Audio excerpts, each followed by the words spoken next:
कब बूढ़े भिखारी अनोखी कहानी। हर दिन एक भिखारी दरवाजे के पास आकर भीख मांगता था और घर का मालिक हमेशा घर के बाहर आते ही उसे देखकर फिर जाया करता। कई बार उसके लिए गालियां भी बकता। वो कहता, तू जिंदा ही क्यों है? पूरी जिंदगी ऐसे ही भीख मांगेगा क्या? धरती का बोझ क्यों बना बैठा है?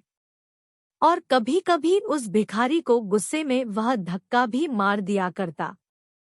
इतना कुछ हो जाने के बावजूद अधिकारी के मुंह से सिर्फ यही निकलता कि भगवान भगवान तुम्हारे पापों को माफ करे। एक बार सेठ को धंधे में बड़ा नुकसान होने की खबर मिली। सेठ बहुत परेशान था कि तभी उसके दरवाजे पर वही भिखारी आया। गुस्से में अपना आपा खोते हुए सेठ ने उस भिखारी को पत्थर दे मारा। पत्थर लगने के कारण भिखारी का सर फूट गया और उसके सर से खून बहने लगा।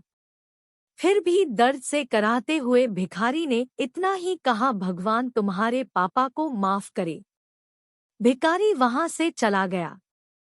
सेठ सोच में पड़ गए। भिखारी को पत्थर मारा, फिर भी उसने सिर्फ प्रार्थना की। सेठ का गुस्सा शांत हुआ। शेर का मन शांत हुआ भिखारी का रहस्य जानने के लिए। सेठ ने भिखारी का पीछा करना शुरू कर दिया। भिखारी जहां जहां जाता सेठ उसके पीछे जाता। सेठ ने देखा कि कोई उसको खाना देता, कोई उसको मारता, कोई अपमानित करता तो कोई गाली देता।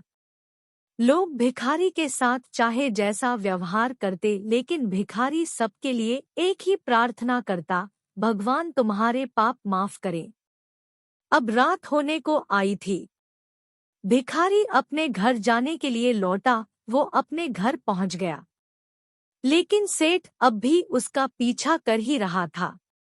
एक पुरानी टूटी हुई खटिया पर एक बूढ़ी औरत लेटी हुई थी, काफी कमजोर और बीमार लग रही थी। वह भिखारी की पत्नी थी। अपने पति को वापस आता देख वह खाट से उठ खड़ी हुई।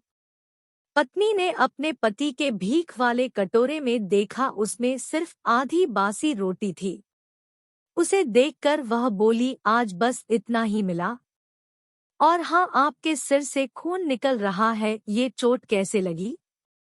बूढ़ा भिखारी बोला, आज बस इतना ही मिला, किसी ने कुछ दिया ही नहीं। सबने गालियां दी और एक नए पत्थर भी फेंकना, इसीलिए मेरा सर फट गया। एक गहरी ठंडी सांस लेकर बूढ़ा भिखारी फिर से बोला, यह मेरे ही पापों का फल है। तुम्हें याद है कुछ सालों पहले हम कितने अमीर थे? क्या कुछ नहीं था हमारे पास?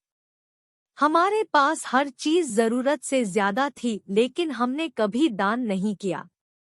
और उससे भी बुरा हमने उस अंधे भिखारी के साथ किया जो हमारे द्वार पर भीख मांगने आया करता था। बूढ़ी पत्नी की आंखों में आंसू आ गए।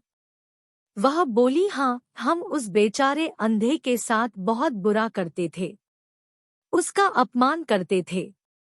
उसे खाने के लिए रोटी की जगह कागज दिया करते। उसका मजाक उड़ाया करते और कभी-कभी मारा भी करते। मैंने कभी उसको रास्ता नहीं दिखाए। एक बार मैंने उसके मुंह पर मिट्टी भी फेंकी थी और वह हमेशा दुखी होकर यही कहता कि भगवान तुम्हें तुम्हारे किए की सजा देगा। भगवान तुम्हारे पापों की सजा जरूर देगा। उसका श्राप सच हुआ और हम इस दुख भरी जिंदगी में आ गए। भिखारी बोला, हाँ, उसका श्राप सच हुआ, इसलिए मैं किसी को बद्दुआ नहीं देता। चाहे कोई मेरे साथ कैसा भी बर्ताव करे, मैं हमेशा उसके लिए प्रार्थना करता हूँ। मैं नहीं चाहता कि कोई भी हमारे जैसे जिंदगी का अनुभव करे, किसी को भी हमारे जैसे दुखों का सामना करना पड़े।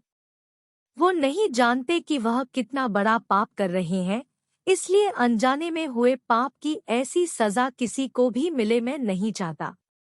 सेठ वहीं पर छुपकर यह सारी बातें सुन रहा था। अब उसे सब कुछ समझ में आ गया था। भिखारी और उसकी पत्नी ने वह आधी रोटी मिल बांट कर खाएं और भगवान को धन्यवाद बोल कर सो गए। अगले दिन बड़ा भिखारी फिर से भीख मांगने गया। सेठ के घर के पास जाते हैं।